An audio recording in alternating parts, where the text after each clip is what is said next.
it feel like when your child don't hear you? Same house, same blood, but they act like they fear you, or they act like you weak, like your word got soft, like you talk all day, but the line got. In the last video, we talked about 5 reasons that your kid do not listen to you. Just to throw in there, it's very important that you do that as early as possible, like early as possible when they really little. You know what I'm saying? You got to teach them to do what you said the very first time you tell them. And so we come to realize that, you know, we may have made some of these mistakes out of the 5 things. And trust me, it's plenty more. It's more than 5. But those are just the ones that I brought up that I thought were very important and at the top of the list. But when you don't teach them to do these things right away, you got to go back and you got to fix it. The good thing is it's fixable. You didn't mess up all the way. You know what I'm saying? If the kid's still listening, they're still alive, you still got a chance. You know what I'm saying? So I want to get into 5 things that we can do to fix those things if we messed the other ones up and they won't listen, and we got to get them back on track, right? So the first thing you want to do is you want to come clean. You got to come clean. And who do I say come clean with? With yourself. Let's start with self. And, you know, the old thing, look in the mirror, look in the mirror, look in the mirror, look in the mirror and see and admit to yourself, tell the truth. I messed up because I didn't know everything and I did things wrong. And listen, I'll be first. I messed up. I did some things wrong.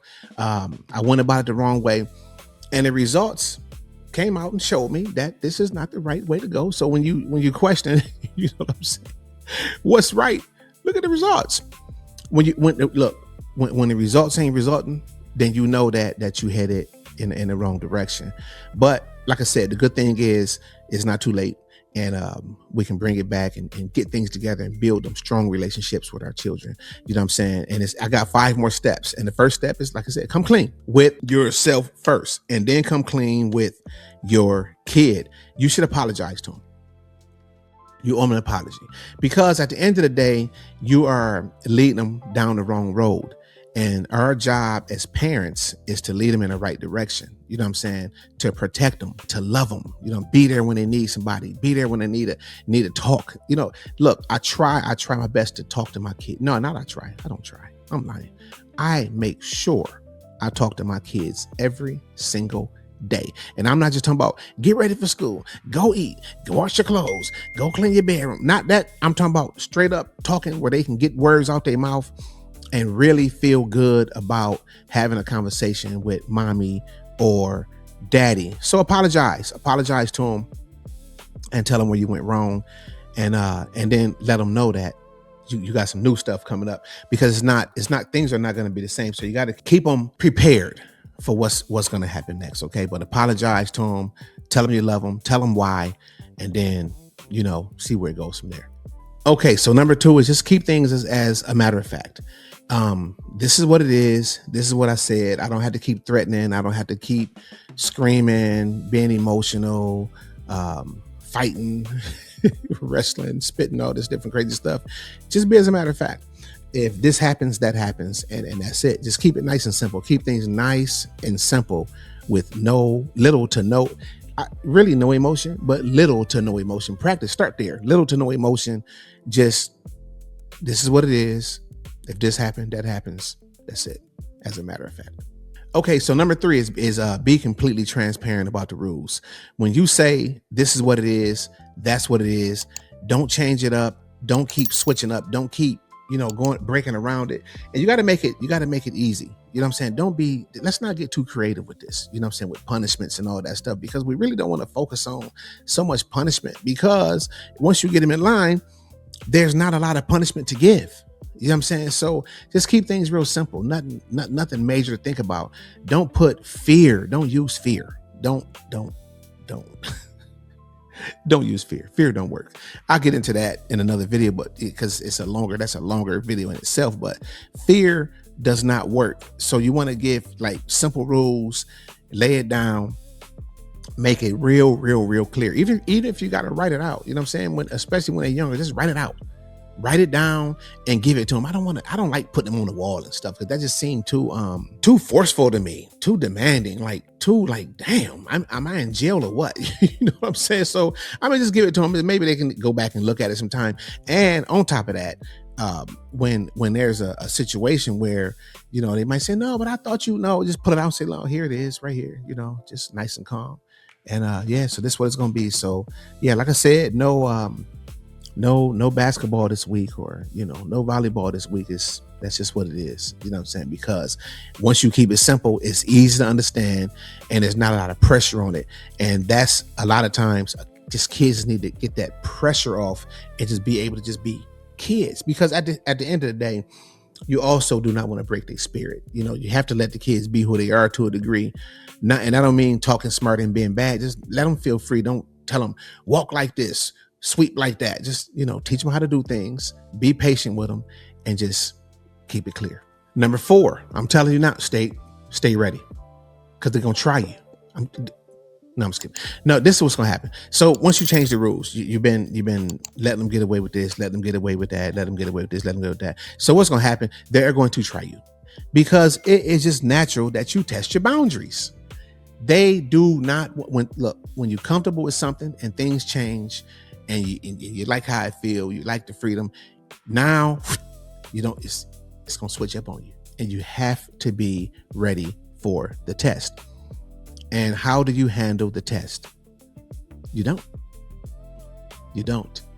You embrace the test. You embrace it. You don't have to get riled up. When they come, just say, hey, I told you that this is what it's going to be. So here we go. And then they're going to be like, oh, okay. Because you know how they do. I told you, come in the house at 7:30, and then they come in at 8:00. So you punish them, right? The next time they know they're supposed to come in at 7:30, they came in at 8, so they got punished. So now here we go. I'm gonna try 7:45 now. See what I'm saying? 15 minutes late. See what she say. See what he say. Got to get them. 7:36. You got to get them. I don't mean get them like hit them.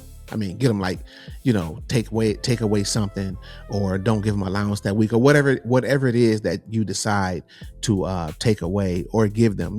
Everybody discipline different. You know what I'm saying? But this is a way that you don't really have to get physical with the kid. You don't have to get physical with them. You know what I'm saying?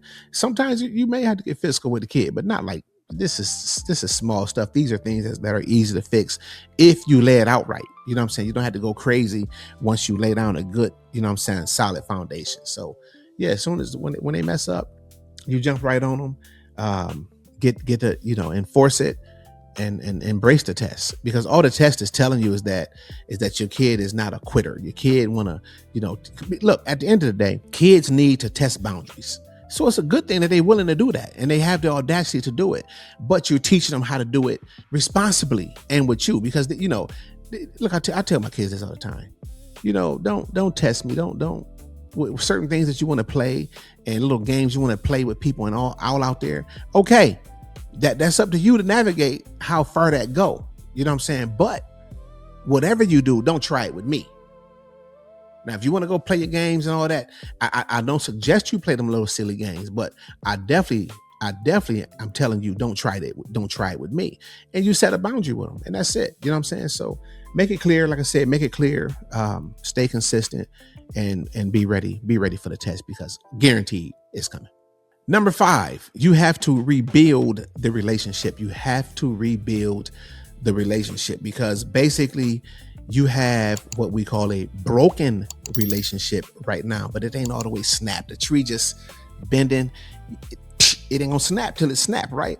So before you get to that point, because you got to remember that things have changed now, and they may not be comfortable for the kid, and it might not be comfortable for you. Just depending on how you're feeling, but you still have to control those emotions. That's one of the biggest things. When your kid is getting out of school and wants somebody to talk to, don't just tell them, be quiet, I'm tired of listening, shut up. Listen to them. Listen to them. Do you know how much you would learn about your child from listening? Just listening. You know what I'm saying? So, let them talk, take them places, do things with them, and rebuild. And I know I talked about this in the last video, but I have to really enforce that again, because we rebuild off of that. You know what I'm saying? So just bring up things about school, and don't judge them. Don't judge them. Don't cut in every time. I used to do that. It's terrible. Your kid just want to talk to you. And if you don't, if your child don't feel comfortable talking to you, guess what they're going to do? They're going to either talk to somebody else, or they're going to start talking to themselves. That's not a good thing. Because they don't know, look, they don't know hardly know nothing about life nowhere. Now you're talking to you're talking to yourself. Your kids should be your kids should be more than comfortable coming to you and talking to you, and you have to make that clear to them. You got to make it clear to them. You should also do activities with them, you know what I'm saying, to have fun and don't be so, I know people old school, they say your kid ain't your friend, but because you're talking and laughing and joking with your kids, does that make them your friend? I mean, like, what are you saying? And if it does make them a friend, then guess what? I'm dad friend. I'm dad friend then. Because if you don't talk to your kids, you know what I'm saying, and kick it with them and get understandings, get to know them, then you slipping. So no, I'm going to talk to my kids. I'm going to laugh and play with my kids. My kids call me childish. They say I'm childish. I need to grow up. Well, not going to happen. You know what I'm saying? Because it's who I am, and I'm going to continue to be myself. I like having fun with my kids. And if you don't, then that's on you. You know what I'm saying? That's, I'm sorry that you're not happy, but if you're not happy, get happy. That's all I can tell you. And have a strong, healthy relationship with your kids and stay open to them. Okay. Those are my 5, and I appreciate you listening to them. And there are plenty of people that need to hear these. I wish I had the ability to really hear, or somebody to really tell me something that just break it down real simple about how to raise kids. But we got to live and we got to learn. You know what I'm saying? So I've made tons of mistakes, and now I've corrected those things, and I'm having a very successful relationship with my kids, and things are just much better. You know what I'm saying? So fix the things that you need to fix, love your kids, and take the time to do things, in a more effective way. All right. Listen, wake up before you go to sleep. Peace. I'm out of here. Real talk, I don't sell fake hope in a fancy bag. I help parents tighten up what they already have. No cookie cutter plan. Every home got a code. Every child got a heart. Every parent got a load. I'm relatable because I've been in the seat. Felt that pressure in the chest when the house lost peace.